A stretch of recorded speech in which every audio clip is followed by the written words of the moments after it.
पालघर मुंबई अहमदाबाद या राष्ट्रीय महामार्गावरती sodium chloride याची वाहतूक करणारा टँकर लिकेज झालेला आहे।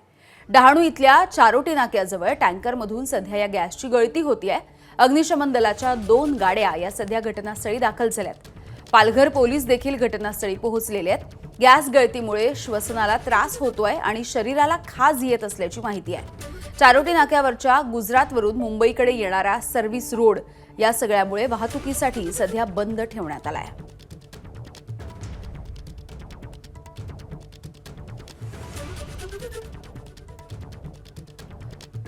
तर पालघर परिसरामधली ही सध्याची घटना आहे।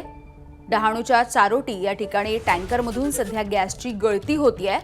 मुंबई अहमदाबाद या मार्गावरती हा जो टँकर आहे तो लिकेज झालाय। संतोष पाटील आमचे प्रतिनिधी आपल्याला माहिती देतात। संतोष, नक्कीच यामिनी, हा जो टँकर आहे साधारण अर्ध्या तासापूर्वी लिकेज तिथे झालेला आहे आणि तो टँकर तातडीने सर्व्हिस रोडवरती हलवण्यात आलेला आहे। वरचा जो मुंबई अहमदाबाद राष्ट्रीय महामार्ग आहे तो खुला करण्यात आलेला आहे, मात्र खालून सर्व वाहतूक आणि लोकांना वाहतूक बंद केली आणि तिथून ये जा करणारे लोक आहेत त्यांना सुद्धा अडवण्यात आलेलं आहे।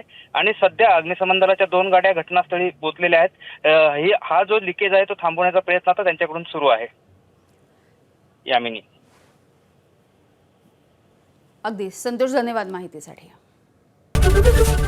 एबीपी माझा, उघडा डोळे बघा नीट।